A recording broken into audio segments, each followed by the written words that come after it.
সাজ্জাদ বাবু প্রথম ট্রেনে উঠলো আর আমাদের পরিবারের ভিতরে অনেকেই প্রথম ট্রেনে উঠছে, ততটা খারাপ লাগে নাই। আল্লাহর রহমতে আমরা প্রথম ট্রেনে যারা উঠছে তারা কিন্তু ঠিকঠাক মতন আল্লাহর রহমতে পৌঁছাইছি এবং কি ট্রেনে যা উঠছে সবই খাওয়ার চেষ্টা করছি।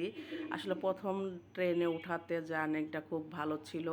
আর আসলে আমরা আলহামদুলিল্লাহ সব কিছুতে অভ্যস্ত, কারণ চেষ্টা করি সব কিছুতে অভ্যস্ত থাকা ভালো। কখন কোনটা লেগে যায় আসলে বলা যায় না। তুমি অনেক সুখে আছো, বিলাসবহুল গাড়িতে চলতেছো, কখন যে তোমার দুর্দিন চলে আসবে তখন তুমি এটা বুঝতে পারবে না। এটা মহান আল্লাহই ভালো জানে।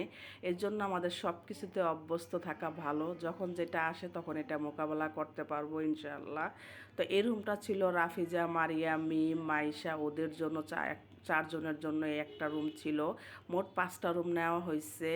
আর আমার রুমটা ছিল এটা। আমরা ছিলাম চারজন, আমি, আমার শাশুড়ি, আমার খালা শাশুড়ি, মামি শাশুড়ি, চারজন ছিলাম এই রুমে। আমরা কিন্তু চাইছিলাম যে কম টাকার মধ্যে হোটেলটা ভাড়া করে আমরা 1 রাত 2 রাত থেকে যাব, কারণ ঘুরতে আসছি এখানে।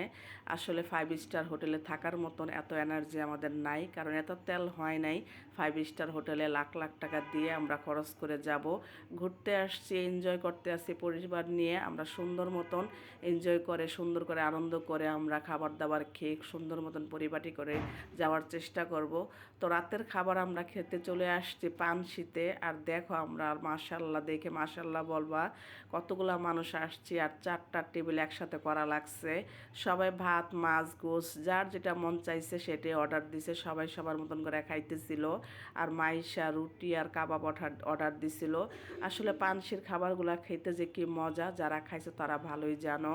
তো তোমাদের মাঝে খাওয়া দাওয়া করতে করতে বিদায় নিই ইনশাল্লাহ। বাকি ভিডিও ইনশাল্লাহ তোমাদের মাঝে শেয়ার